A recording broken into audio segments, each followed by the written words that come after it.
Mr. Roper. Mr. Chief Justice, and may it please the court, by assisting the federal government in obtaining a critical wartime product under federal supervision, petitioners acted under a federal officer in refining avgas.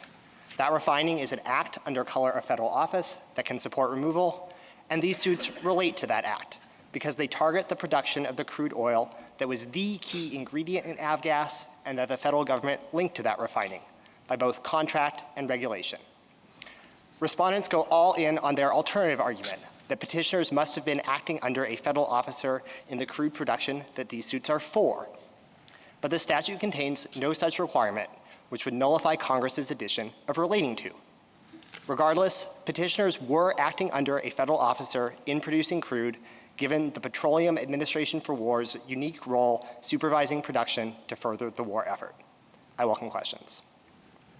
Would your approach apply to contract disputes with employees also? Yes, in our view, if we're talking about the sort of direct thing that is going into the product, and of course labor is a critical component of creating a federally contracted product, that is a sufficient connection. You of course don't need to even go that far for petitioners to win this case. But we have readily acknowledged that there are going to be hard line drawing problems here, although I agree with Mr. Clement that the federal defense requirement is going to take care of many of them. And we ultimately see that line drawing problem as inherent in Congress's choice to use this broad, capacious term relating to.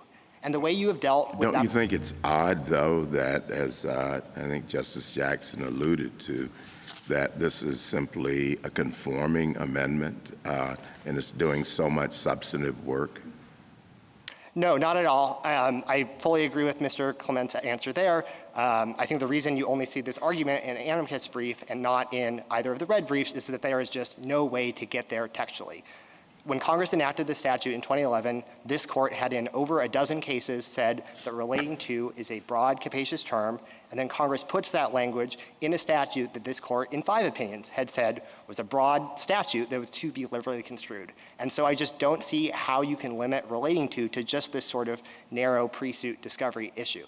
And we also know that Congress wasn't focused on just that problem, because if you look at the very next page of the Act, Congress amends Section 1447D, which creates a right to appeal in every federal officer removal case.